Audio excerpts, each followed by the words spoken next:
దీనులను ఆయన ఏం చేస్తాడంటే తృప్తి పొందుతారు. దీనులకు సదుపాయాన్ని కలగ చేస్తాడు, దీనులను నడిపిస్తాడు, దీనులను లేవనెత్తుతాడు, దీనులను లక్ష్య పెడతాడు. ఇవన్నీ మీకు కావాలా వద్దా?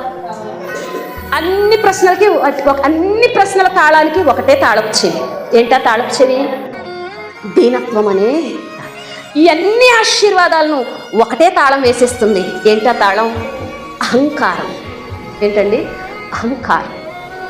తాళం వేసుకుంటావో తీసుకుంటావో నీ ఇష్టం. ఆయన మూస్తే తీయగల వారెవరు లేరు, ఆయన తెరిస్తే మూయగలవాడెవరు కూడా లేరు. అన్ని ద్వారాలు మూసుకుపోయి ఉన్నాయి నాయన. దిక్కు తోచకుండా ఉన్నాను తండ్రి. ఏది ఎటువైపు వెళ్ళినా మేలు కలిగే పరిస్థితి లేదయ్యా. ఓటమి పాలైపోతూ ఉన్నానయ్యా, సిగ్గుపడుతూ ఉన్నానయ్యా. నా జీవితంలో దీనత్వం అనే తాళము లేక మూయబడిపోయి ఉన్నాయేమో నాయన. తెరువు తండ్రి, నన్ను లక్ష్యపెట్టు నాయన. నేను కూడా దీనత్వం కలిగి ప్రార్థన చేస్తాను నాయన. ఆలకించు తండ్రి. నేను కూడా దీనత్వం కలిగి నీ సన్నిధిలో కనబడతానయ్యా. నన్ను కూడా అంగీకరించయ్యా. నా కుటుంబం మీద కూడా లక్ష్యం ఉంచినాయన. నా కుటుంబం నీకు దీనత్వంతో కనపడుతుందయ్యా. నిన్ను మోసిన గాడిద పిల్లలో ఉన్న దీనత్వం నాకు దయచేయనాయన. నీ దగ్గర కాదు నాయన, లోకంలో కూడా నా దీనత్వం కనపడే సాక్ష్యంగా నన్ను ఉంచినాయన అని ఈరోజు నువ్వు దేవుణ్ణి అడగగలిగితే ఆ తాళపు చెవి దేవుడే అవుతాడు. ఆయనే తెరుస్తాడు.